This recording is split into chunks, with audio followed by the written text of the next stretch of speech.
audience par l'ambassadeur. Il dit il y a 157 Congolais qu'on a mis en prison. Alors là, il y a quelque chose qui ne va pas. Il faut une alerte.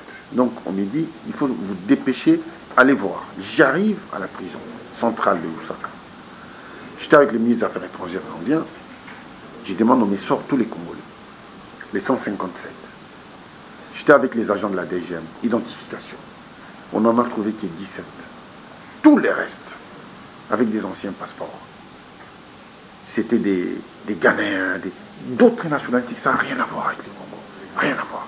Il y en avait que 17. Quelque chose ici, les Congolais ne sont pas informés. La mission d'un ministre de la diaspora, c'est quoi cette mission? Alors, ce n'est pas un ministre de la diaspora. Il faut bien que ça soit très clair. C'est un ministre délégué aux affaires étrangères. C'est ce que je suis en train de vous dire. C'est le ministre délégué aux affaires étrangères avec un portefeuille particulier. Important et précieux qu'on le propose à un prisonnier qui vient de sortir et qu'on le refuse à celui qui l'avait demandé avant. Jean-Pierre Bemba a eu la proposition pour un passeport. Moïse Katumbi ne peut toujours pas l'avoir. Pourquoi ce deux poids, deux mesures? Alors, je ne veux pas rentrer dans les détails du dossier. Vous savez, je suis parmi les ministres qui ont travaillé sur cette question parce que je suis aux affaires étrangères. Donc ce sont des dossiers qui n'échappent pas à ma vigilance. Alors, Jean-Pierre m'a fait une demande. Il est sénateur. Au Congo, il n'a pas de problème de justice. Parce qu'ils ont peur d'aller. Moi, j'y suis parti. Et le jour où je suis reparti, l'aéroport a été bombardé. J'aurais pu y passer. Donc j'ai pris le courage à deux mains et je suis allé chercher mes compatriotes dans les difficultés, les pires difficultés en Libye. Vous n'imaginez pas comment j'ai fait pour pouvoir y arriver. C'était extrêmement difficile. Et j'étais au correct aussi pour prendre nos compatriotes, nos filles qui sont parties là-bas travailler, malheureusement. Image TV quoi, beauté Image TV, yé moro muto bozo mona zo filmer ngai, ya saka na nga ningi sanga pardon, ningi sanga, telemi sanga s'il te plaît. T'as niveau l'engé na beauté Image TV, jeune moro playboy mannequin. Il y a presse beauté Image TV on ne soit la information ngala na mamto fête na ngai onini na lingi image à vidéo na ngai ya fête na ngai anniversaire beauté Image TV yé la biso sikoyo ya kopia ya ningi sangai image ningi sangai image ningi sangai image télé sangai. Chers amis, merci beaucoup. Nous savons que vous êtes là pour suivre cette émission. Heureusement pour vous et pour nous, parce que Emmanuel Ilunga, le président de ARP, le ministre de la diaspora, combattant, vaillant, aujourd'hui au pouvoir, il était avec nous. Qu'est-ce qui s'est passé? C'est quoi les bilans? Mais pour faire cette émission, je ne suis pas seul. Je suis avec mes collègues. Je suis avec Blaise Kompampi. Blaise, bonjour. Bonjour Adi. Et je suis avec Pichu Mangaya. Bonjour Adi. Bonjour Excellent. La diaspora nous regarde. Nous sommes en face de notre ministre de la diaspora, Emmanuel Ilunga. Son Excellence, bonjour. Bonjour. Alors, Blaise Kompampi. Monsieur Emmanuel Ilunga, bonjour. Bonjour. Ministre délégué des Congolais de l'étranger. Nous n'avons pas beaucoup de temps, beaucoup de chance de vous avoir. Mais de temps en temps, quand vous passez, vous nous faites cet honneur de venir nous visiter. Aujourd'hui, vous êtes là et il y a beaucoup de questions qui fâchent, qui se posent dans la diaspora. Il y a notamment, et la première question qui fâche, c'est l'exclusion des Congolais de la diaspora du processus électoral.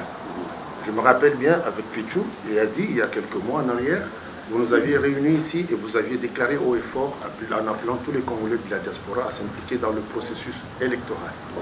Aujourd'hui, nous avons été écartés comme des malpropres. On ne vous a pas beaucoup entendu là-dessus. Vous avez même défendu la position de la CENI. Et les Congolais sont restés comme ça, ils sont vent debout en se disant mais nous ne sommes pas des marionnettes. On nous appelle à faire, on nous exclut comme des malpropres sans nous consulter. Et notre ministre ne dit rien, au contraire, il défend la position de la politique. Qu'est-ce que vous avez à répondre à ces Congolais qui vous ont cru et qui aujourd'hui se retrouvent sur le bord de la route? Très bien. D'abord, je tiens à vous remercier, tous qui êtes présents, mais aussi à tous ceux qui vont nous suivre. Alors, pour entrer dans la matière, je vais dire tout simplement que le processus électoral, comme vous le dites vous-même, est un processus. C'est un domaine qui ne peut être totalement maîtrisé que le moment où tout est réalisé. Effectivement, au tout début, selon les calendriers électoraux, il était question que les Congolais qui sont à l'extérieur puissent participer au scrutin, au suffrage. Mais avec le temps, selon les déroulements et tout ce qui nous est arrivé au pays même, avec les Camerounais Sapou, qui a dû retarder même les enrôlements, a eu des répercussions sur le processus électoral lui-même. C'est pour cela, il y a eu deux options. La première, c'est que on décide effectivement de respecter les calendriers tel qu'il est annoncé, c'est-à-dire tous les Congolais qui sont à l'extérieur participent au scrutin, mais ça risque de prendre du temps. On va déborder les timings parce qu'il faut les enrôler et les Congolais sont répartis dans le monde de manière inégale. En Europe, en Amérique. Et or, la loi électorale, la loi nous demande d'enrôler, d'aller partout où il y a les Congolais. Même dans des tout petits pays, nous sommes obligés d'y aller pour aller chercher les Congolais, les enrôler et les faire participer au vote. Donc, une question logistique. Il faut qu'on ait beaucoup de moyens pour avoir la logistique, envoyer des hommes et du matériel. Et tout ça, on ne peut pas mettre ça en place au bout de 6 mois. Ça veut dire, nous devons prendre une autre option. La deuxième option, c'est les Congolais ne vont pas participer au scrutin, ils ne vont pas s'enrôler parce qu'on n'a pas les moyens. Donc il faut être franc avec nos compatriotes. Il ne faut pas avoir froid aux yeux pour leur dire réellement ce qui se passe. Par contre, s'ils tiennent vraiment à participer au scrutin, nous avons ouvert des bureaux d'enrôlement au Congo dédiés spécialement à nos compatriotes qui sont à l'extérieur, qui attendaient de participer au scrutin, qui malheureusement ne peuvent pas participer, mais hélas, s'ils veulent participer aujourd'hui, eh bien, il y a des bureaux qui sont ouverts, j'ai fait le nécessaire pour qu'ils soient enrôlés et qu'ils aient leur carte d'électeur. Donc le choix nous appartient. La situation que nous traversons, elle est lisible par tout le monde. Je parle bien de la situation électorale. Elle est lisible. Ce n'est pas une situation que j'invente, que l'on invente. Mais ça, c'est dans votre lecture. Non, mais j'ai dit, elle est lisible. C'est-à-dire le processus en lui-même, comment ça se déroule. Les difficultés sont là. Vous savez que la communauté internationale a promis. C'est pour cela, nos compatriotes, quand ils parlent aussi, il faut s'informer. Il faut avoir la bonne information. Parce que quand on n'a pas la bonne information, on a un jugement, mais c'est un jugement de valeur. Alors, la communauté internationale a promis, elle ne nous a rien donné. Rien. Même pas un centime. Mais c'est pas parce que vous n'avez pas voulu. Vous avez bombé le torse en disant que vous n'avez pas besoin d'une assistance internationale. Non, pas du tout. En ce qui concerne les... Non. Qui a dit ça? Non, mais ces déclarations. Oui, non, mais ça, pas de cette assistance. Non, mais ça, c'était dans les cadres humanitaires, parce qu'il y a des associations qui ont demandé de l'argent au nom de la RDC pour venir en aide au Congo, parce qu'il y a la famille. C'est rigolo, ça. Non, ça n'a rien à voir. Mais c'est ça du processus électoral. Non, mais parce que moi, je suis aux affaires étrangères, cher ami. Et Chien ne peut pas faire quelque chose. Moi, je suis son ministre délégué. Donc je suis totalement au courant de tout ce qui se passe. Mais sinon, excusez-moi, monsieur le ministre, mais sinon, comment est-ce qu'ils insistent sur le fait de dire à tous les Congolais que l'État congolais va seul financer tout le processus? On insiste là-dessus? Non, vous pouvez me sortir l'interview dans laquelle on a insisté. Non, nous disons que nous, aujourd'hui, nous finançons tout sur fonds propres.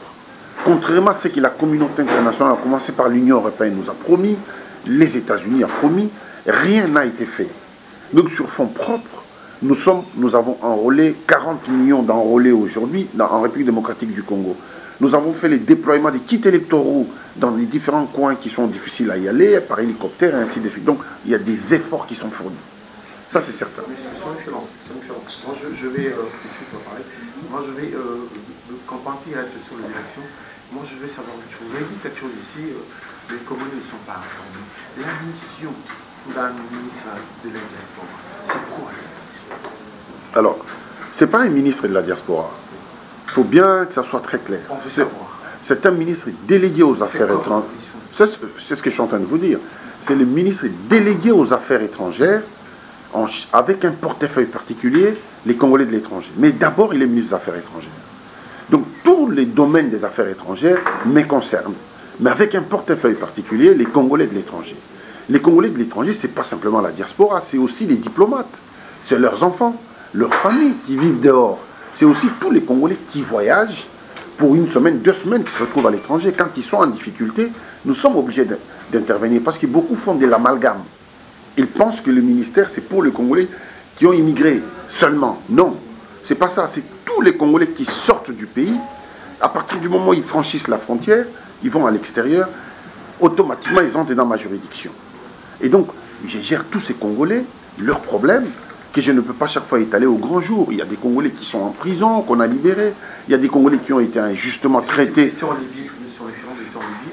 Je peux finir sur ça. Non, avant que tu ailles sur autre chose, je peux finir sur ça. Monsieur le ministre, j'ai reçu pas mal de vos conseillers.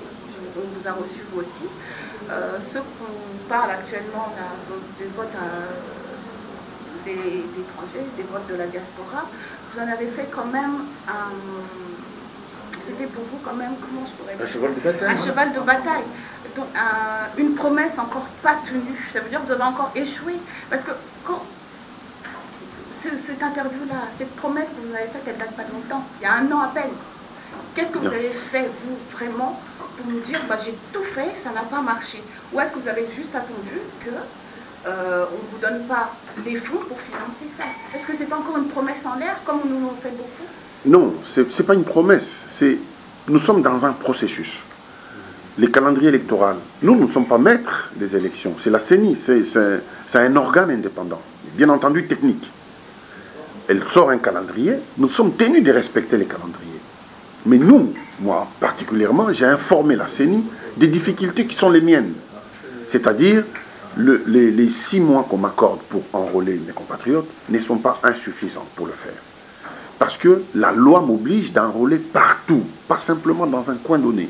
C'est au Rwanda, au Burundi, Tanzanie, dans tous les pays, les 170 ou 180 pays du monde. Et l'année dernière, quand vous avez fait cette promesse, oui. vous supposez quand même que les élections allaient avoir lieu en décembre. Donc vous étiez Bien quand sûr. même au courant. Vous faites quand même, avant de faire une promesse, vous faites quand même une étude. On a, bien entendu, on a fait une étude parce qu'il était question qu'on saisisse le Parlement en temps voulu pour avoir un moratoire de manière à cartographier le monde, pour que nous ayons la possibilité de le faire. On va cibler, mais ça on ne peut le faire qu'à travers une loi. Et donc la loi n'est pas passée, et donc ça bousculait tous les processus, comme nous on l'a imaginé. Mais malheureusement, les plus importants aujourd'hui, c'est pas forcément les Congolais de l'étranger allaient voter qu'aux élections présidentielles. Les législatives, il n'est pas prévu qu'ils votent. Donc les présidentielles, je pense que ce n'est pas... On ne va pas faire un fromage parce qu'ils n'ont pas voté aux élections présidentielles quand même. Son Excellence, avant les affaires, être dans les affaires, Emmanuel Lunga, combattant, vaillant. Aujourd'hui, avant, il n'était pas dans les affaires, maintenant il est dans les affaires. Qu'est-ce que la diaspora peut retenir? Qu'est-ce que Emmanuel Lunga a fait pour nous pendant qu'il est là? Mais vous savez, le problème de nos compatriotes, quand ils parlent de la diaspora, on a l'impression que c'est un élément, un tout, qui est positionné quelque part. Ce n'est pas un tout positionné quelque part. C'est des gens qui sont répartis de manière très inégale dans le monde. Ce que je fais par exemple en île Maurice, vous n'êtes pas au courant. Ils font partie des Congolais de la diaspora. Ce que je fais en Namibie, vous n'êtes pas au courant. Alors, les ministères, pas d'Emmanuel Ilunga, les ministères, son rôle, c'est de protéger les intérêts de nos compatriotes, les assister et éventuellement les faire rapatrier si besoin est. C'est ce que nous sommes en train de faire. Ce qu'on retient de moi, c'est que j'ai mené ma mission comme il faut et j'ai continué à travailler normalement. Les Congolais étaient en Libye. J'étais les seuls ministres africains à aller en Libye chercher ses compatriotes. Parce qu'ils ont peur d'aller. Moi, j'y suis parti et le jour où je suis reparti, l'aéroport a été bombardé. J'aurais pu y passer. Donc j'ai pris le courage à deux mains et je suis allé chercher mes compatriotes dans les difficultés, les pires difficultés en Libye. Vous n'imaginez pas comment j'ai fait pour pouvoir y arriver. C'était extrêmement difficile. Et j'étais au Koweït aussi, pour prendre nos compatriotes, nos filles qui sont parties là-bas travailler. Malheureusement, elles ont été prises comme des esclaves. Donc il fallait trouver une solution, une réponse rapide. Parce que les familles, il y avait la pression de famille et la pression du gouvernement aussi. J'ai trouvé des solutions. On a des compatriotes qui étaient arrêtés en Namibie. Plus de 10 ans, ils n'ont jamais été jugés. Donc dès que j'ai eu l'alerte, qu'est-ce que j'ai fait? J'ai fait le nécessaire. Je suis sauté dans l'avion, je suis parti en Namibie. Je les ai vus en prison, je les ai visités. Et j'ai fait le nécessaire. Ils étaient 14. Il y a déjà au moins 11 qui sont libérés. Donc il y a 3 qui sont encore en prison. Et ce matin même, j'ai parlé avec notre ambassadeur qui est à Windhoek pour savoir leur sort.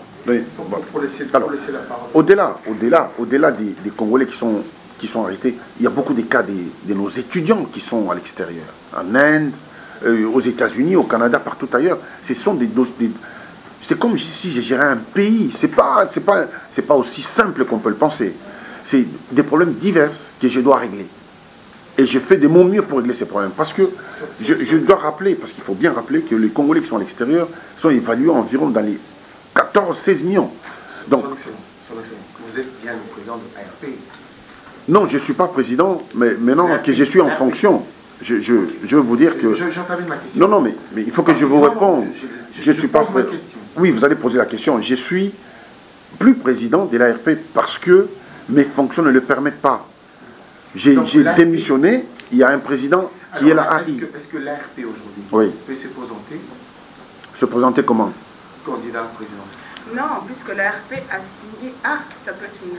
Voilà, je vous pose une question. Est-ce que l'ARP peut être candidat aux élections? Moi, ce qu'on a retenu de la semaine dernière, on va parler un peu d'actualité, c'est votre signature. Vous avez signé pour le front Absolument. commun pour le Congo. Le front commun pour le Congo, on a bien compris, c'est pour avoir une candidature unique à la présidentielle. Oui. Qu'est-ce qui s'est passé, M. Lumumba? Parce que moi, on m'a posé pas mal de questions. Oui. Ben, je vous réponds. Est-ce qu'il est devenu de la majorité? Oui. Ou sinon, peut-être M. Lumumba peut peut-être devenir aussi le prochain candidat présidentiel, puisqu'il faut un candidat unique. Qu'est-ce qui s'est passé? Il y a eu beaucoup de déceptions au niveau de la diaspora. Donc, est-ce que vous pouvez répondre aux personnes qui nous suivent? L'ARP a-t-il changé? Vous faites partie de cette majorité? Alors, vous êtes toujours opposant? Je vais vous dire une chose, c'est que je demande à ce que vous puissiez regarder ce qui est caché derrière les lettres. Ne restez pas superficiel. Dans notre pays, nous avons plus de 900 partis. Il y a 550 quelques qui sont officiels et dans le pipeline, donc dans les traitements, il y avait encore 400 demandes. Au total, on devait avoir 900 partis politiques. Premièrement, sur le plan de la lisibilité politique, c'est impossible que nos compatriotes puissent s'identifier à quelqu'un. C'est un désordre politique. Et ce désordre, normalement, il est alimenté par la classe politique elle-même. Donc il fallait mettre fin à ces désordres.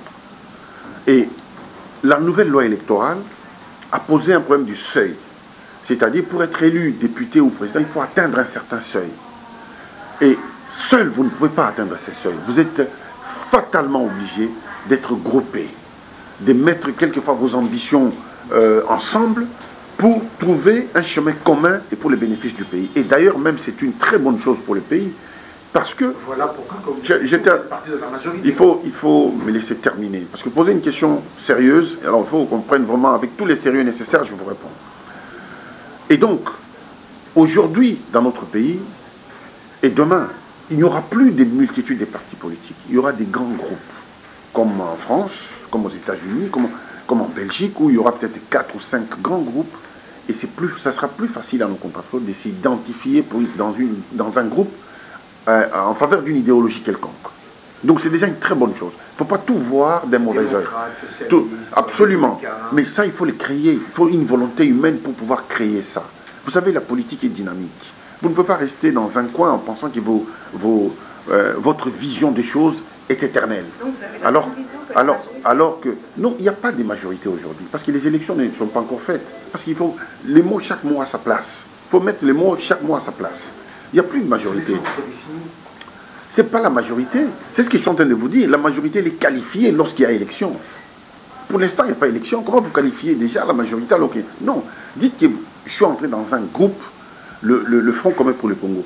J'ai signé parce que je trouvais que ensemble, nous pouvons, je dirais, gagner. Bon, nous sommes nombreux. Il y a José Makila, il y a Lisanga Bonganga, il y a Azarias Rouberois, il y a Marie-Ange Mouchobekwa. On est nombreux, je ne suis pas seul. On est nombreux, c'est un groupe. Nous sommes des Congolais, nous avons le droit de mettre nos efforts ensemble. Est-ce que qui nous peut nous n'avons pas ces droits-là? Non, monsieur, moi ce que je comprends, c'est bien l'unité. Oui. C'est bien l'unité, c'est bien tout ça. Mais il faut comprendre, vous-même vous l'avez dit, ce désordre qu'il y a dans notre pays, de la politique actuelle, des politiciens actuels. Non, je n'ai pas dit politique actuelle, j'ai dit sont alimentés par la classe politique. Chaque mot doit avoir sa place et son sens. Ils sont alimentés par la classe politique actuelle. Non, je n'ai pas dit actuelle, d'une manière générale. Parce que les désordres ne commencent pas aujourd'hui. Moi, je dis la classe politique tout simplement. Voilà. Ce désordre. Ouais. Actuellement, on a un pays qui souffre. Et cette classe politique, la majorité a signé ce fonds. Dans ce fonds-ci, la majorité qui est dans cette classe politique a signé dedans. Et vous, vous faites confiance à cette majorité-là pour nous dire qu'en décembre, ça va changer. Alors, je vais vous dire une chose. Vous allez me dire que cette majorité qui a signé dans ce fonds commun pour le Congo, qui actuellement fait que le Congo ne va pas bien, ils vont nous trouver une solution. Parce que vous allez choisir en commun. Non, mais votre question, elle est incomplète, chère madame. Les problèmes du Congo sont très complexes et profonds. Les problèmes du Congo ne sont pas aussi superficiels comme vous pouvez les penser. Les plaies de notre pays ont commencé depuis bien longtemps. Lorsque même Mouzé est arrivé, il a hérité d'un chaos. Il n'a pas hérité d'un pays. Il a fallu stopper la chute. Sinon, c'était un chaos, on allait dans un gouffre. Il a essayé de stopper la chute. Vous tous ici, vous êtes conscients que Mouzé, Laurent Désiré Kabila, a fait le maximum. Et d'ailleurs, il en est mort pour ça, parce qu'il voulait combattre un système. N'est-ce pas? Et Joseph Kabila est arrivé, il y a eu des guerres à répétition dans notre pays, avec des volontés manifestes de prendre des parts entières chez nous, dans notre pays. Ah donc, il faut combattre ces désordres pour détruire notre pays, et en même temps, à l'intérieur, les désordres politiques même avec la classe politique. Donc, c'est pas simple, c'est pas avec une baguette magique qu'on arrive à trouver des solutions à des problèmes aussi complexes. Donc, quand vous dites que les Congos souffrent, je suis d'accord avec vous. Mais cette souffrance, ce n'est pas une fatalité. Cette souffrance, elle a une origine. Elle n'existe pas que depuis que nous sommes au gouvernement. Cette souffrance, c'est un héritage. Non. Il faut que je termine mes questions. C'est un héritage. Quand vous regardez maintenant, aujourd'hui, la décision d'obliger la classe politique à se mettre ensemble, c'est une très bonne décision. Pas simplement pour les gens qui sont là actuellement, même pour les futurs. Quand vous avez une projection future, vous verrez que même ceux qui viendront demain, peut-être on ne sera plus là, mais ils seront obligés de se mettre ensemble. C'est une bonne chose pour les pays. Son Excellence. Dans la technologie, la science, tout ça, le Congolais de la diaspora, il souffre de quoi? Est-ce que vous savez, vous qui êtes avec nous ici, qu'est-ce que le Congolais de la diaspora demande? Si vous n'avez pas une idée, je donne une liste. Vous posez une question, vous répondez à ma place. Non, parce que je sais que vous allez aller dans les démagogies. Non, mais je ne suis pas dans la démagogie. Alors, vous approchez les Congolais de la diaspora. C'est quoi leur problème? Mais d'abord, ils n'ont pas les mêmes problèmes. Les Congolais de la diaspora sont de deux sortes. Il y a les Congolais qui ont changé de nationalité et les Congolais qui n'ont pas changé de nationalité. Ils n'ont pas les mêmes problèmes, les deux. Ceux qui ont changé de nationalité ont un problème majeur. Ils veulent éliminer la barrière de visa. D'abord. Parce que quand ils veulent rentrer au pays... mais bien entendu... qui n'est toujours pas réalisé. Non, mais c'est pas simple, parce que ça a des implications sécuritaires énormes. Donc c'est un dossier qui est déjà fait et qui est en cours de traitement, parce que c'est en commission. C'est pas parce que j'ai dit que c'est fait. Nous sommes dans un gouvernement. Il y a des commissions, il faut demander aux gens qu'on vous explique comment fonctionne un gouvernement. J'ai déposé, tout est déposé, mais c'est en train de suivre son cours. Il faut que ça aille jusqu'au Parlement, je vous informe. Mais le travail est déjà fait, donc la machine est lancée. C'est pas, je lance aujourd'hui, demain j'ai la réponse. Non, la machine est lancée, il faut que ça aille au Parlement, il faut que les parlementaires planchent dessus. S'ils ne sont pas d'accord, on me convoque au Parlement, j'explique pourquoi. Mais la machine est lancée. Alors, maintenant, ceux qui n'ont pas changé de nationalité, qu'est-ce qu'ils veulent? Ils veulent que quand ils rentrent, par exemple, au pays, avec leurs biens, qu'ils ne soient pas dérangés, qu'ils ne soient pas tracassés à la douane, qu'ils ne soient pas tracassés à l'aéroport, qu'ils aient la tranquillité pour rentrer sereinement dans leur pays. C'est ce qu'on essaie de faire. Mais nos compatriotes aussi ne s'informent pas. À plusieurs reprises, compatriotes, à tous ceux qui ramènent des biens d'investissement, d'une manière globale, de saisir le ministère des Affaires étrangères à travers nos missions diplomatiques, de m'écrire à l'ambassade, moi je viens tel jour, j'aimerais bien que le ministère des Affaires étrangères prenne des dispositions pour nous. On les fera. Et on l'a fait pour certains qui sont venus du Canada, des USA, qui sont venus investir dans les unités de production de blocs de parpaings et tout ça. On l'a fait. Donc il faut demander, parce que vous êtes des centaines de millions de Congolais dehors. Il est difficile pour nous de connaître les problèmes de tout un chacun, parce que les problèmes sont divers. Donc c'est à vous de nous saisir pour que nous on agisse. Et chaque fois qu'on nous saisit, on agit. Moi, je voudrais revenir sur le Front commun des Congolais, du Congo, je crois. FCC, ça Front commun pour le Congo. Ici, on appelle ça front... Vous pouvez appeler comme vous voulez. Non, non. La dirigeant, tout le monde sait la faire. Non, non, c'est la fin concertée du Congo. Parce que cette fin concertée du Congo, qu'on appelle le FCC, que vous appelez vous Front commun du Congo, réunit tous ceux qui ont fait du mal au Congo, tous ceux qui ont réussi à mettre le Congo à genoux, tous ceux qui aujourd'hui se sont réunis simplement parce qu'ils veulent garder le gâteau, garder leurs privilèges. Et on y retrouve des gens qui hier tapaient à bras raccourcis sur Kabila.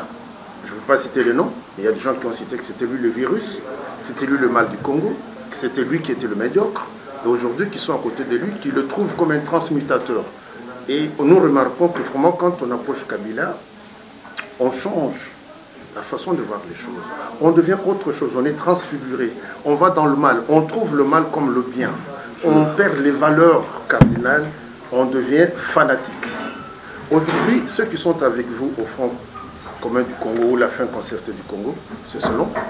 Qu'est-ce que vous pouvez nous dire à nous qui vous avons entendus, qui vous avons fait confiance, qui ont cru dans votre discours et qui vous voyons aujourd'hui à côté de celui que vous avez appelé virus, celui que nous avons vomi, celui que nous avons vu mettre le pays à genoux.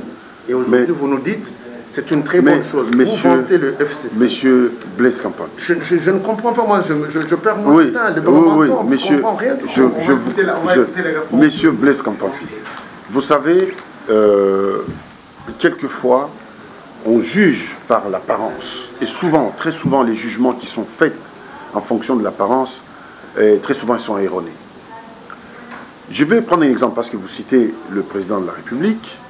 Vous dites que c'est lui qui est à l'origine de ça. Mais je pense que c'est tout un système qui est à l'origine de la décadence. Ce n'est pas un seul homme. C'est tout un système qui est à l'origine de la décadence. Le système a été mis en place depuis très longtemps. Depuis bien longtemps. Et ce système, pour les démonter, ce n'est pas aussi simple. Alors, aujourd'hui, je vais vous dire, le président de la République, moi, je vous laisserai vous-même avoir une idée, juger et donner une réponse sincère en fonction de votre âme et conscience. Le président de la République a pris 3 grandes décisions dans ce pays, que personne n'a jamais pris. Parce que comme vous voyez, la communauté internationale détestait un président non européen. Posez-vous la question pourquoi. On a eu des cas, on a les cas récents, c'est Poutine, on ne l'aime pas. Pourquoi? Parce qu'il est anti-système. Il a créé un nouveau système qui n'existait pas, qui ne répond pas aux normes du FMI, de tout ça, qui ne répond pas. Et celui-là, donc, il devient une bête à abattre. Pour chez nous, pour Kabila, le président de la République, il a pris la décision de promulguer les codes miniers. Ça, il a mis sa tête à prix. Vous devriez plutôt le féliciter qu'elle a insulté. Parce que si ce n'était pas quelqu'un qui aime les Congos, il n'allait pas prendre une telle décision. Vous savez, vous pensez à nos frontières qui sont fragiles. C'est là. C'est pas comme ça qu'il faut poser des questions. Si vous voulez édifier les gens, il faut... C'est très profond, parce que les miniers ont écrit au chef de l'État. Ils ont écrit le 29 mai. Ils ont menacé les chefs de l'État pour ce code minier. Parce que les codes miniers qu'on avait au Congo, de 2002, de l'époque de 1+4, étaient totalement en leur faveur.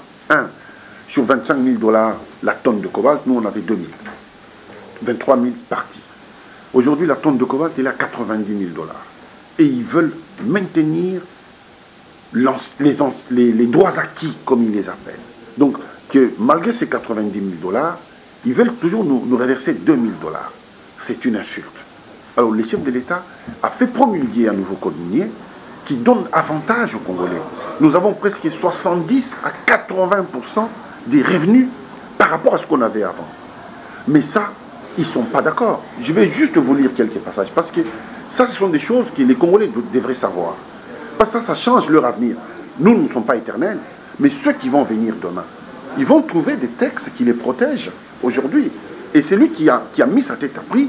C'est celui qu'on insulte à longueur de journée. Oui, mais monsieur termine. Le peuple ne le voit pas totalement. Oui, mais c'est pas comme ça. Vous êtes un intellectuel, vous savez que si vous commencez à construire aujourd'hui, vous n'allez pas dormir dans cette maison aujourd'hui. À moins que vous soyez magicien, vous avez une baguette magique. Mais au moins, vous commencez une construction, et celui qui passe, il sait que ça sera quelque chose de très beau. Et c'est comme ça qu'on construit. On ne construit pas dans la précipitation. Vous imaginez, monsieur Adilondo, c'est très important ce que je suis en train de dire. Parce que demain, c'est vous qui allez défendre ces codes miniers. Parce que si nous, on n'est pas là, vous mettez des gens qui vous pensez, ils vont vendre ces pays. Ils vont les vendre. Parce qu'il n'est pas encore vendu. Non. Alors, regardez. Frontières, son excellence. Je prends les frontières. Alors, vous mélangez tout. On ne peut pas avancer comme ça. Parce que si on doit édifier les gens, si on mélange les choses, on n'édifie personne. Je vous ai dit, il a pris 3 grandes décisions. Ces décisions ont des implications sur l'avenir de la nation. Les frontières, elles ont toujours été poreuses depuis bien longtemps. Mais on fait les efforts nécessaires pour regarder. Mais ces efforts se font à travers les nettoyages dans l'administration. Parce qu'il faut une administration. Il faut équiper l'administration. Ce n'est pas aux frontières qu'il faut agir, c'est dans l'administration qu'il faut faire. Et c'est tout un travail immense. Ça ne se décrète pas. C'est vrai, je comprends votre question, vos exaspérations, mais quand on est aux affaires, on est en face de la réalité. Et on sait ce qui est faisable tout de suite, ce qui est faisable demain et ce qui est faisable après-demain. Maintenant, il faut avoir le courage de dire la vérité aux gens, que voilà ce qui est fait. Mais ce qui est important, qu'à partir de maintenant, là on a promulgué le code minier en juin de cette année, jusqu'à demain X, on sera un pays avec des revenus. On peut avoir des projets pour construire des routes, ainsi de suite. Parce qu'on aura les moyens. Mais aujourd'hui, on n'a pas. Quand on vous prend 23 000 $, on vous laisse 2 000. Faites quoi avec 2 000? Vous devez payer des enseignants. Vous allez les payer avec quoi? Si vous n'avez pas de l'argent. Vous pouvez beau dire. Parce que décision, on attend de 2. Oui. Alors, d'abord sur le code minier, je m'attarde sur ça. Pourquoi? Parce qu'il faut que vous arriviez, vous, à les défendre. Vous regardez ce qui est mauvais, ne les défendez pas. Défendez ce qui est bon, parce que c'est juste pour vous, mais aussi pour votre conscience. Quand eux, les miniers, ils sont 7 à peu près, quand ils disent, ici, il y a Anglo Gold, il y a Crystal River, il y a Goldman Mountain, ils disent à la lettre est adressée au chef de l'État. C'est qui crée pas de société, il n'y a rien. On va le 2 points, c'est que la décision, c'est quoi? Alors, quand les miniers disent au chef d'État, nous sommes particulièrement préoccupés par le fait que nous n'avons pas été en mesure de vous rencontrer, vous, et votre ministre des tutelles, et notre ministre des tutelles, dont le ministre des Mines, pour discuter et débattre d'une solution mutuellement bénéfique aux questions qui, selon nous, révèlent une importance capitale en ce qui concerne l'application des droits acquis. Les droits qu'ils ont acquis en 2002, ça fait 18 ans. Et je vais plus loin, juste rapidement. Ils disent, en tant qu'un groupe d'investisseurs les plus importants de la RDC, nous restons déterminés à trouver une solution mutuellement bénéfique à nos préoccupations avant la mise en application de la loi en 2018. Alors, donc il y a un complot contre Kabila. Mais c'est pas moi qui ai écrit la lettre. Non, la lettre, elle est là. C'est pas moi qui ai écrit. Regardez. À la fin, ils disent, Votre Excellence, en tant qu'industrie, nous tenons à souligner les caractères critiques, donc la crise de la situation. Si les questions que nous avons soulevées et répétées en maintes reprises ne sont pas traitées conformément à nos accords, nous nous verrons forcés de recourir à des moyens juridiques pour protéger nos droits. Leurs droits, c'est quoi? C'est les droits acquis depuis 2002 et nous sommes en 2018. Vous avez un chef d'État qui a pris une telle décision, c'est pour l'intérêt de qui? La deuxième décision, nous avons le port à eau profonde de Banana. Vous savez que nous sommes un pays qui faisons 2 345 000 km². 300. C'est notre pays, avec une seule sortie, à Mwanda. Mais à ces jours, nous sommes totalement enclavés. Pour sortir nos marchandises ou faire rentrer des biens d'importation, nous sommes obligés de passer par des pays voisins, notamment soit Lobito, soit Dar Salam, soit Wallis Bay en Namibie, soit Port Elizabeth, et soit Durban, ou bien Pointe-Noire. Donc nous faisons travailler que les étrangers. Et en ce qui concerne le mine, il y a 847 camions chaque jour qui entrent et qui sortent, et qui payent sur la route, en termes de péage, 600 $ chaque jour. Quand vous faites la sommation, qu'est-ce que le président a signé? Quand vous faites la sommation, vous voyez que nous perdons beaucoup d'argent. Parce que leur péage est indexé sur le prix négocié. C'est-à-dire, en fait, c'est nous qui payons. Alors, le président a décidé qu'il faut arrêter ça. Maintenant, il faut construire notre propre port en eau profonde. C'est un projet qui date depuis 1958. Et ceux qui nous ont, bien entendu, colonisés, ont réfléchi en disant, non, si nous ouvrons, nous créons le port en eau profonde, ces pays sera totalement désenclavé, ils vont écraser les autres et ils vont finir par nous chasser. parce qu'ils ont un boulevard pour sortir les marchandises et les faire entrer. Donc on ne le fait pas. En 83, Mobutu a utilisé ça comme un outil de chantage. Il dit, bon, allez, je vais construire le port. Et tout le monde lui a sauté dessus pour lui dire, non, on est des amis, on négocie. Ils ont négocié, il a arrêté. Mais le président Joseph Kabila a fait ce port en eau profonde. Et on a eu de l'argent. Nous, on a financé à hauteur de 40%. DPO des Qataris, ils ont financé à hauteur de 60%. Et ce port va totalement désenclaver le pays. Et ça nous permet d'avoir une autoroute de 3700 km qui va quitter Kolwezi jusqu'à Mwanda. Okay. Bon. Et qui empoche les dividendes, parce que déjà derrière, il y a eu le contrat avec Dubai Authority Port. Et c'est des sociétés privées qui sont derrière, qui ont signé avec les autorités de Dubaï et pas avec le Congo. On est au courant de certaines... Non, non, on ne peut pas signer des accords de cette nature avec des privés. Parce que c'est des joint ventures qui s'étalent dans les temps. Le lobbying, il signe toujours des contrats comme ça avec un pays. Non, c'est ce que... On a connu ça au Congo-Brazzaville. C'est pas sa question. C'est pas avec le privé peut signer son contrat avec l'État. Non, il dit des sous-traitants sans que ça passe par l'État. Nous avons cautionné ça parce que nous fournissons les sols, nous fournissons les passages, nous fournissons la protection. Et donc l'État est impérativement obligé de s'impliquer. On ne peut pas ne pas s'impliquer. Ce n'est pas possible. Et le port, quand il est fait, le port, il est là pour faire ad vitam aeternam. Et nous, on n'est pas d'ici 200 ans. J'espère que je serai encore là pour voir, mais je ne serai plus là d'ici 200 ans. Et donc ce port va continuer à exister, ça va faire bénéficier tous nos compatriotes, et c'est une grande porte de sortie. Donc, qui a dérangé, parce que vous avez vu vous-même des balais diplomatiques, des diplomates de tous ces pays dont je viens de citer, se sont déplacés, ils sont venus au Congo, pour négocier en disant au président de surseoir cette question, parce qu'ils ont fait de gros investissements, notamment à Pointe-Noire, et que ces investissements risquent de ne pas être rentables si nous, on commence notre port en eau profonde. Est-ce que c'est notre problème? Bon, il a dérangé les intérêts de beaucoup. Troisième point.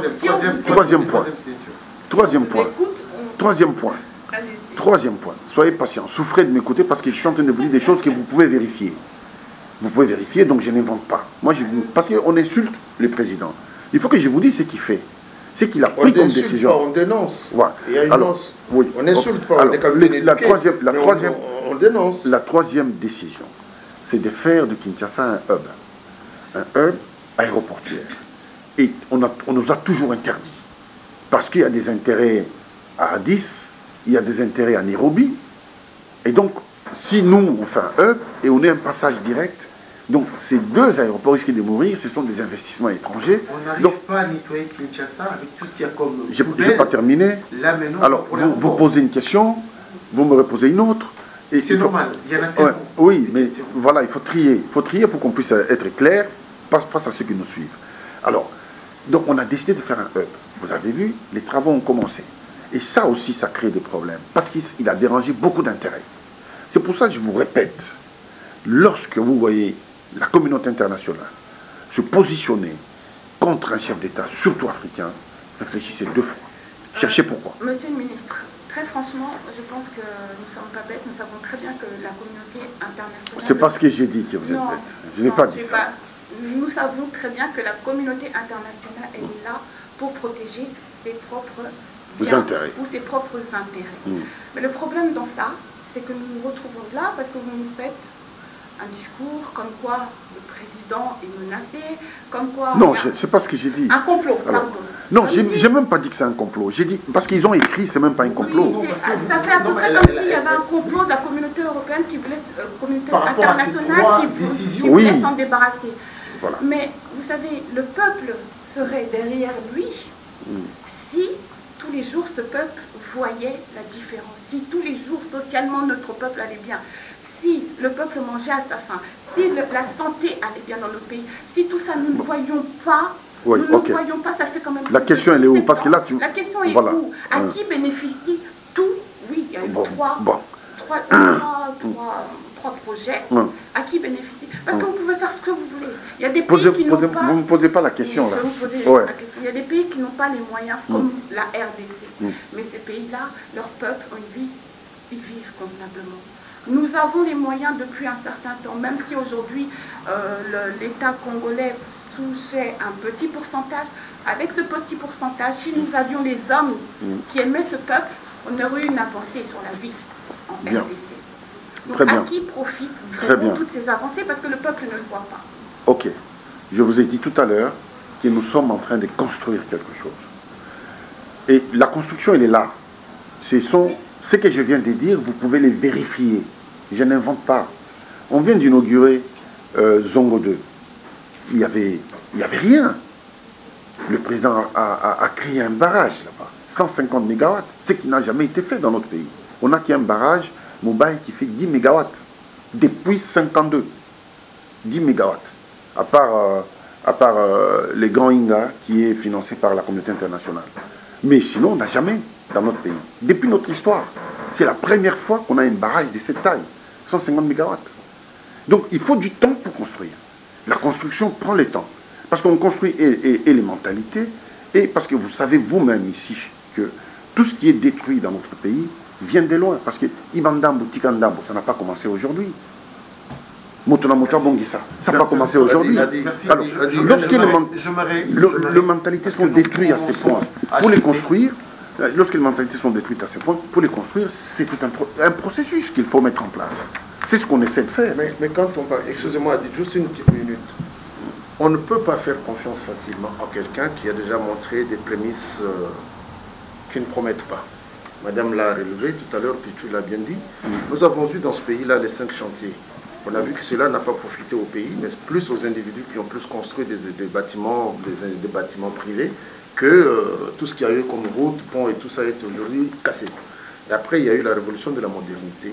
Et tout ça aujourd'hui, on voit sur le bilan, c'est calamiteux. Bon, maintenant, vous parlez des 3 grandes décisions du chef de l'État. Qu'est-ce qui peut nous faire croire aujourd'hui qu'effectivement cela pourra être bénéfique à la population quand on sait qu'il y a des amis qui s'en mettent plein les poches. On garde un type comme Albert Youma à la Tchékamine, il est en train de brader tout le patrimoine minier. On garde notre ministre comme Koko Nyangi qui vend tout le patrimoine minier immobilier de l'État dans l'impunité totale. Comment peut-on faire confiance que ces 3 grandes décisions seront bénéfiques à l'État congolais? Parce que nous avons les exemples qui pullulent. Voilà pourquoi nous sommes inquiets. Alors, vous savez, dans la dernière interview du chef de l'État, on lui a demandé quels sont ses regrets les plus profonds. Il a dit, je n'ai pas réussi à changer la mentalité de l'homme congolais. Est-ce que c'était bien? Alors, oui, c'est bien. Parce qu'il faut être franc. Vous savez, ça voulait dire quoi? Laissez-moi finir. Il faut être franc. Il ne faut pas avoir froid aux yeux pour dire à quelqu'un que vous n'êtes pas bon. Là, vous pouvez corriger, vous pouvez améliorer. Université privée. Mais c'est la meilleure, mais c'est au Congo. Et puis, il y a des écoles partout. Il y a des écoles partout, même dans les petits villages. Donc, c'était tout un programme qui a été mis en place par des gouvernements précédents. Donc, il y a des efforts qui sont... Vous ne pouvez pas me dire aujourd'hui qu'il n'y a aucun effort qui est fourni. Là, c'est faux. Ce n'est pas de la bonne foi. Ce qui a été fait, les gros investissements de cette nature, depuis que les Belges sont partis, qui a déjà construit un aéroport ou une aérogare dans ce pays-là? Personne. Alors, nous allons commencer... Je prends, qui a déjà construit un barrage hydroélectrique? Personne. C'est dans le même pays. Qui a déjà construit une route, ne serait-ce que 5 mètres? Personne. Qui est censé faire ça? Non, mais non, parce que vous dites, nous, on n'a rien fait. Mais moi, je vous dis, si maintenant on compare... Parce qu'aujourd'hui, moi, je suis au gouvernement, il faut comparer... Qui est censé le faire? Non. Au XXe siècle, aujourd'hui, le Congo n'a pas d'eau et n'a pas de courant d'électricité. Et monsieur a dit, je viens de vous dire que nous avons fait un barrage hydroélectrique de 150 mégawatts. Le barrage a commencé depuis 2012, c'est pas...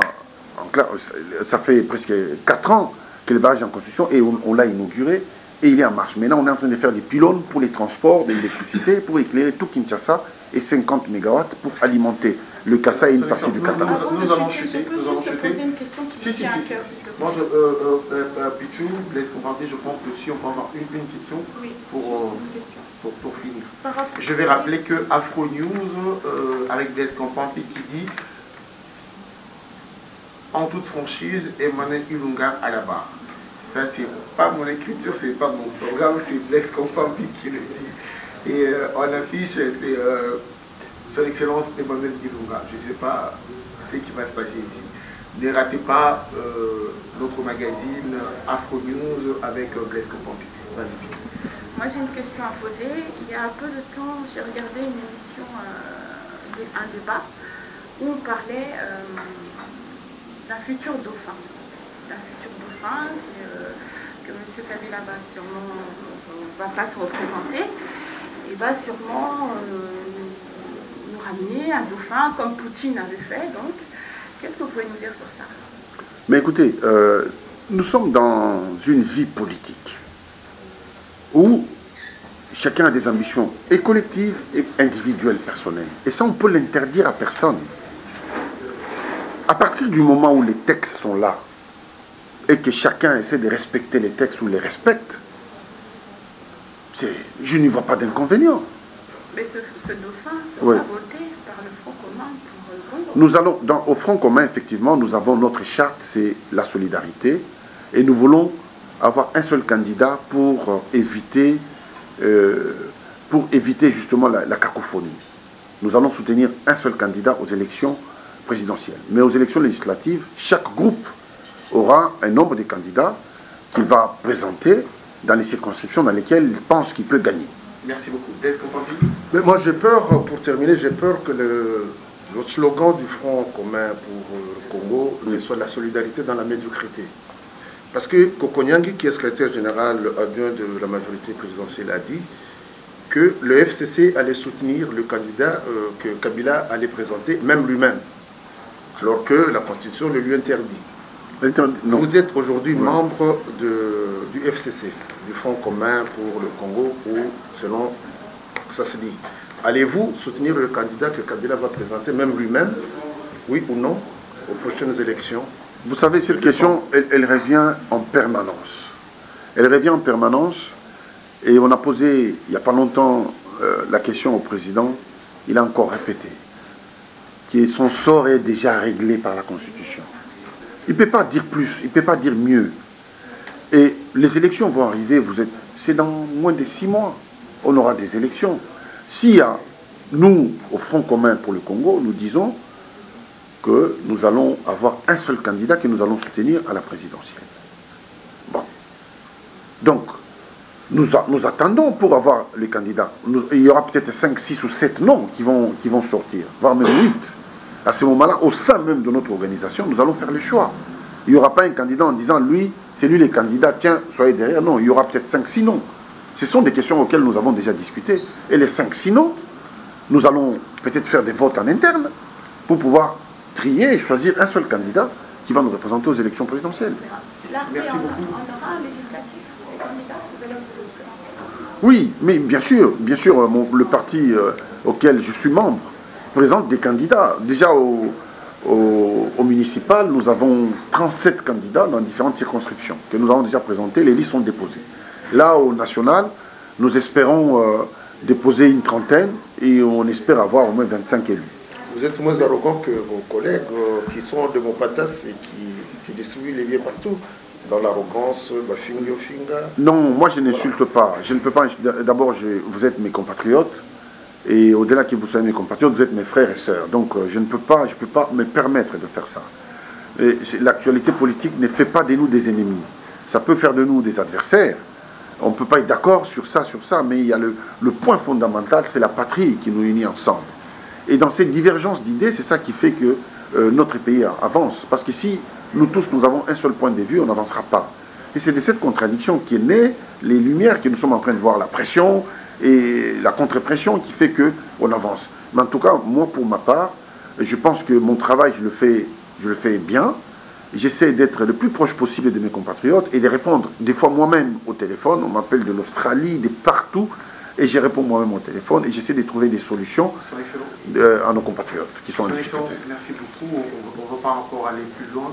Pour ne pas parler de passeport, comment les gens galèrent et peinent pour les passeports, c'est pas une question, c'est juste l'information. Le mot de la fin, ça pourrait être quoi?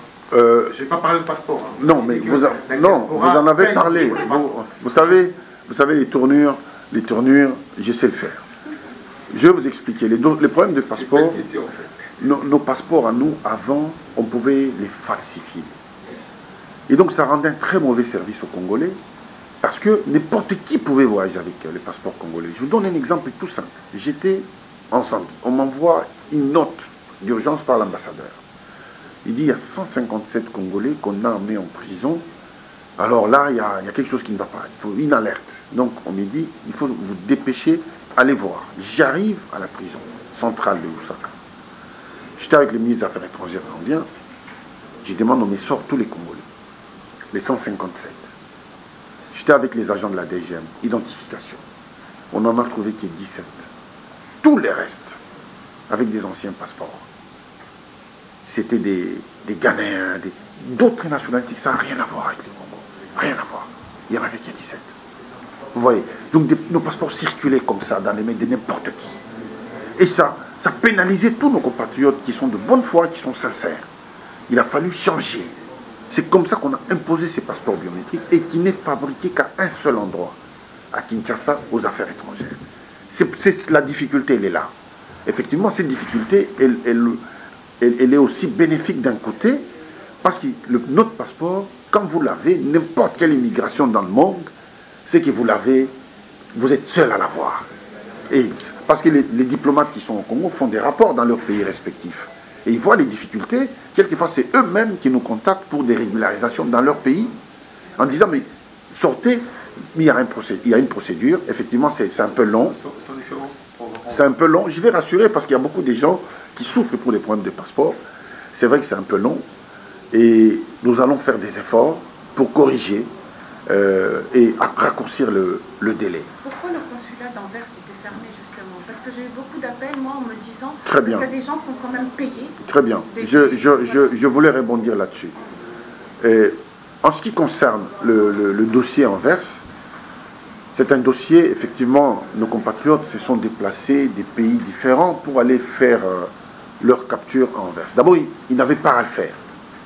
Il y en a qui sont venus de la France, vous avez une ambassade en France, il fallait le faire en France. Mais notre consul à Anvers a été sanctionné, a été rappelé à la centrale, parce que cette question doit trouver réponse. Et donc nous, maintenant, qu'est-ce que nous faisons? J'ai demandé de rapatrier toutes les données biométriques de nos compatriotes. Ces données sont en train d'arriver par vague. Et nous allons à la centrale, donc aux affaires étrangères. J'ai demandé déjà à Semlex, donc la société qui fabrique le passeport, de sortir les passeports de tous ces requérants qui auront leur passeport d'ici maximum, au grand maximum, 1 mois et demi, 2 mois. Ils auront tous leur passeport. Et à travers les ambassades, on fera un communiqué. Ils iront chercher soit à l'ambassade à Bruxelles, soit ici à Paris. Mais je suis en train de travailler, de faire le nécessaire pour répondre justement à cette question. Mais désolé pour l'État, pour ces désagréments. Ces désagréments qui est aussi causé par les Congolais eux-mêmes dans leur manière de faire. Voilà. Parce qu'ils n'aiment pas respecter les règles, ils aiment court-circuiter les règles. La dernière question, le passeport est devenu tellement important et précieux qu'on le propose à un prisonnier qui vient de sortir et qu'on le refuse à celui qui l'avait demandé avant. Jean-Pierre Bemba a eu la proposition pour un passeport. Moïse Katumbi ne peut toujours pas l'avoir. Pourquoi ce 2 poids 2 mesures? Alors, je ne veux pas rentrer dans les détails du dossier. Vous savez, je suis parmi les ministres qui ont travaillé sur cette question parce que je suis aux affaires étrangères. Donc ce sont des dossiers qui n'échappent pas à ma vigilance. Alors, Jean-Pierre Bemba a fait une demande. Il est sénateur. Au Congo, il n'a pas de problème de justice. Et donc, on a décidé de lui accorder le passeport diplomatique, effectivement. J'ai instruit la semaine dernière, avant que je ne voyage, sur, bien entendu, l'instruction de mon responsable aussi, donc chez Okitundu, qui m'a demandé de faire le nécessaire pour que le sénateur Jean-Pierre Bemba, qu'on puisse lui accorder son passeport diplomatique. C'est fait déjà. Donc, et puis qu'il soit accueilli avec les us et coutumes, compte tenu de son rang des sénateurs. Donc, c'est fait. En ce qui concerne Moïse Katumbi, moi je ne réponds pas comme ça parce que la question elle est longue et la réponse est longue. Il y a des détails que je ne peux pas dire comme ça en public, malheureusement. Mais simplement, pour l'instant c'est comme ça. Merci beaucoup. Je pense que l'autre côté des affaires, je laisserai à mon confrère Roger Monsangi. On a entendu que Roger Monsangi nous prendra pour une émission. On a entendu qu'Emmanuel Ilunga devait normalement installer une banque ici pour la diaspora. Ce n'est pas une question, vous allez traiter ça avec Roger Monsangi. Ce n'est pas une question.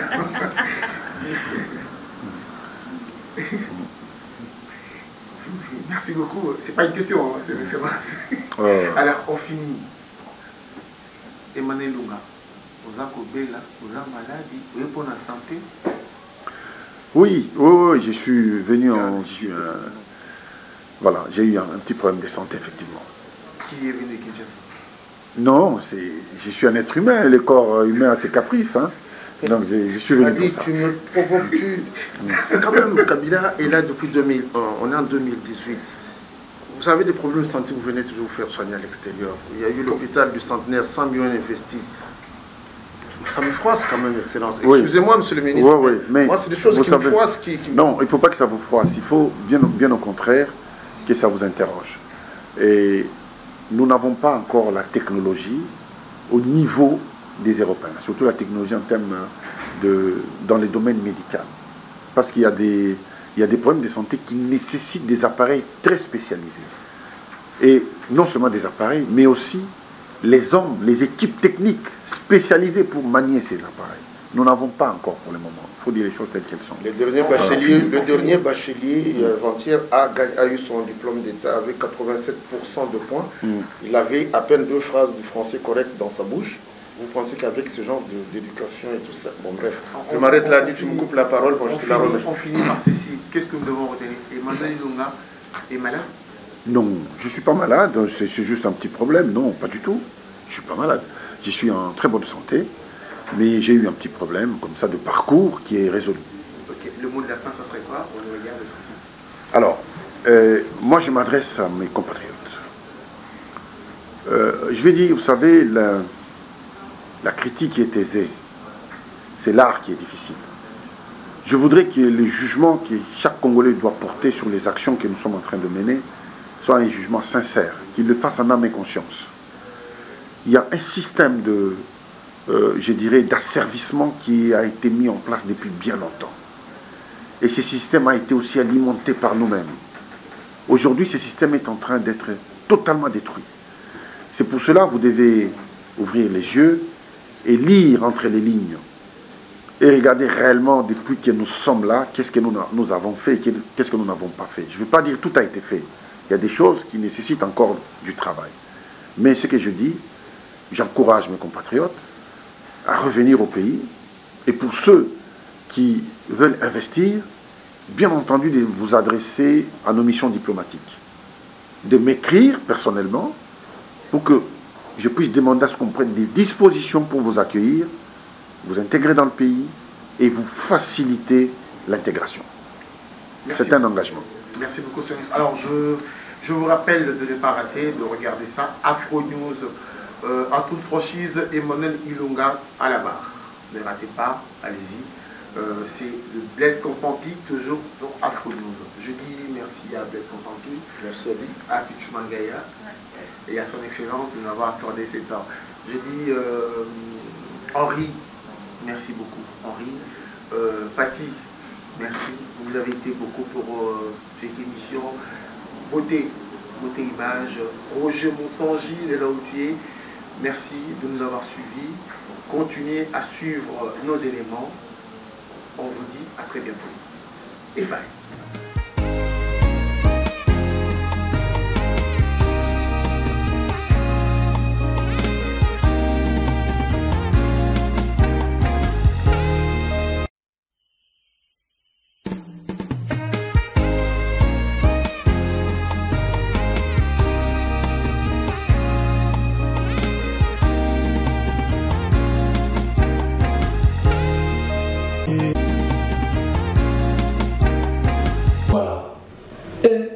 C'est Sissoko qui vous parle en Souzolo. Moi, je viens jamais d'Al hasard. Joyce Service Traiteur Joyce.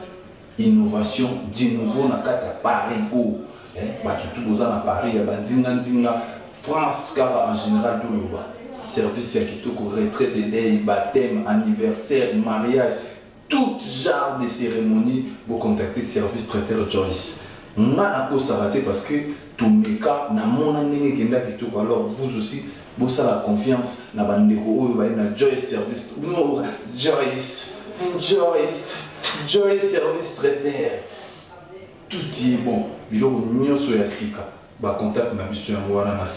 Contactez-nous. Tiens ta fête, tiens ta mariage, tiens ton anniversaire, tout cérémonie. Joyce Service Traiteur.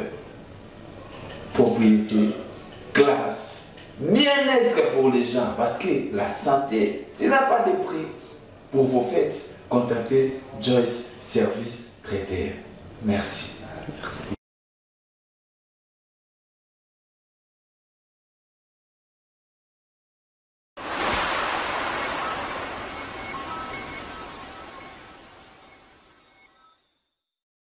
Bonjour à tous, je suis Aimé Bossitampen, propriétaire de Boss Brother TV. En tout cas, bandeko, nous avons un plaisir makasi na sepeli. Enfin de Boss Brother TV écoute na satellite. Donc, ils ont à Congo Mubimba sur réseau TNT. Donc, mutu nyonso na télévision à TNT, décodé à TNT. Bolanda de Boss Brother TV. Mais bon dimenanga te, ba Saint Thomas, collègue nanga bodo, yemo a PC la siko.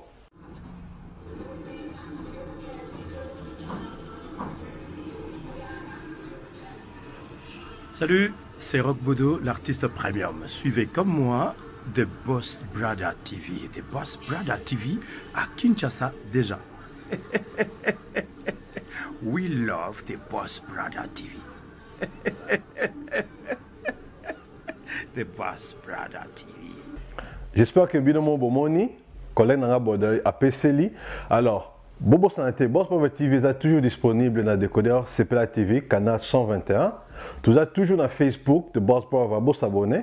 Vous êtes sur YouTube live de Boss Brother, mais tu côté sur le satellite Kinshasa, TNT fréquence 658. Donc, Banakin, Banapoto, Boss Brother TV, tout le monde en parle.